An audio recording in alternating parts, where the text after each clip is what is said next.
Hello and welcome to Sociology. Today we're going to be looking at culture and society and media. So let's get started. Okay, so culture. What is culture? Culture is the shared beliefs, behaviors, attitudes, values, and material objects that characterize a particular group or society. So this determines a people's total way of life. There's 4 important concepts that you definitely need to know. 1. Culture is learned. Culture is transmitted from one generation to the next. Culture is shared.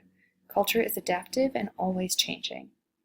So culture is learned. We're going to talk about that in a couple weeks when we talk about socialization. We've already discussed this a little bit in class in regards to how are we taught the way we understand and know our worlds today. We talked about this in our sociological imagination as well as the cultural scripts.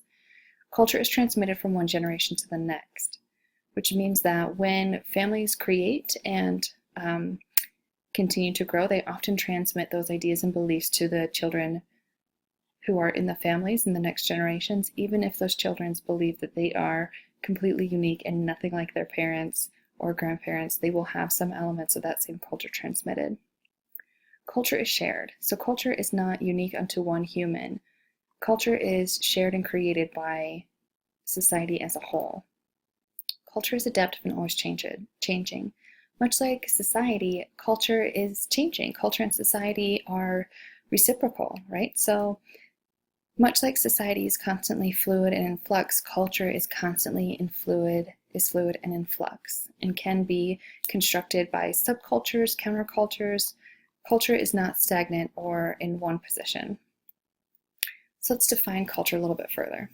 So again, culture is a system of ideas, values, beliefs, knowledge, norms, customs, and technology shared by almost everyone in a particular society. So there's a couple different types of culture or key terms relating to culture that we're going to go over in our next video. So you have ethnocentrism, cultural relativism, xenocentrism, and temporocentrism. We're going to talk about that next time. So when we talk about culture and society, let's define society so we're all on the same page. Society is a group of people that have lived and worked together long enough to become an organized population and to think of themselves as a social unit. So society guides people's interaction and behavior. Society and culture are mutually dependent. Neither can exist without the other. So like I said before, how culture and society are in a reciprocal relationship, which means they both influence each other's creation and are both influenced by the other's creation. So they are mutually dependent. Now let's explore the difference between material and non-material culture. So material culture is everything that is part of your constructed physical environment, including technology. Non-material culture are things you can't touch or intangible, like values, beliefs, behaviors, and social norms. So think back to when we were talking about the linguistic landscape and cultural scripts, right? So the linguistic landscape is really made up of everything that is in our physical environment, including technology, but it also is influenced by our language and the rhetoric that is constructed, which bridges into cultural scripts, which is non-material culture. So a cultural script is a mode of behavior and understanding that are not universal or normal. They're culturally constructed narratives, right? So remember, we've been talking about cultural scripts thus far. They are culturally created stories, right? So they are modes of behavior and understanding. Cultural scripts are not universal, and not everyone buys into particular cultural scripts, but we have this understanding of dominant and non-dominant. When we talk about dominant cultural scripts, we talk about how those particular social scripts are accepted by the large majority of individuals within a particular society, not necessarily all individuals, but the large majority, and this has a lot to do with the idea of power and value. Cool? All right. So let's look at some examples together. But first, before we get to some examples of culture together, I want us to think about the non-material ones, right? So symbols. An object or event that represents another object or event only because people agree to its meaning. Symbol. Think about a stop sign or a name tag or a uniform. Think about how these symbols elicit a particular narrative that comes along with it, right? So we all agree that a stop sign is a stop sign because we all adhere to it. Values are subjective reactions to experiences expressed in terms of good or bad, moral or immoral, the ideals that people look up to but do not necessarily achieve or pursue, right? We also talk about value within human individuals, right? Or when we've talked about, especially within our current events, who has the value or who has the power, who's valuable, who's not valuable in this scenario. So think about values not only for tangible material, but also non-material culture. Does that make sense? Okay. So then beliefs are the ideas that people hold about what is true and or real and are considered their beliefs. So I believe in something, thus it exists, and it is real to me. Norms are shared rules that define how people are supposed to behave under particular circumstances. So remember when we talked about how if I were to spit in a classroom, that would be abnormal, right? So these are shared rules. It's not okay for me to come into a classroom and dance on the table. But it is not okay for me to go into a dance club, set up a desk and chair, and face the front in the middle of the dance hall, right? So those are things that are not normal in particular society. Using norms and normal is an ableist construction, but for the purpose of this, we will continue to use norms within our sociological construction, but I do understand that it is problematic. Emotions are inner reactions to experiences that society enculturate or teach its members to associate with specific situations and experiences at various intensities depending on the context. Do we follow?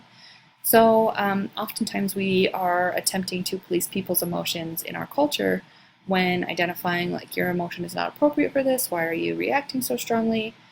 But we often fail to understand the frameworks that the human is utilizing when exploring or identifying or processing these emotions. Attitudes are likes and dislikes and general preferences for selecting certain experiences over others, right? So I have a strong like for hanging out in the water, so I'm going to have a preference over that experience. I don't particularly like hiking or wood stuff, so I'm going to have a bit of a less of a preference doing that kind of stuff. So I have an attitude. I like art museums, so I have a preference over that. I enjoy diverse communities, so I have a preference of that. So continuing non-material laws, which are norms defined by political authorities as principles that members of a society must follow. We're going to get into laws a little bit more in a second.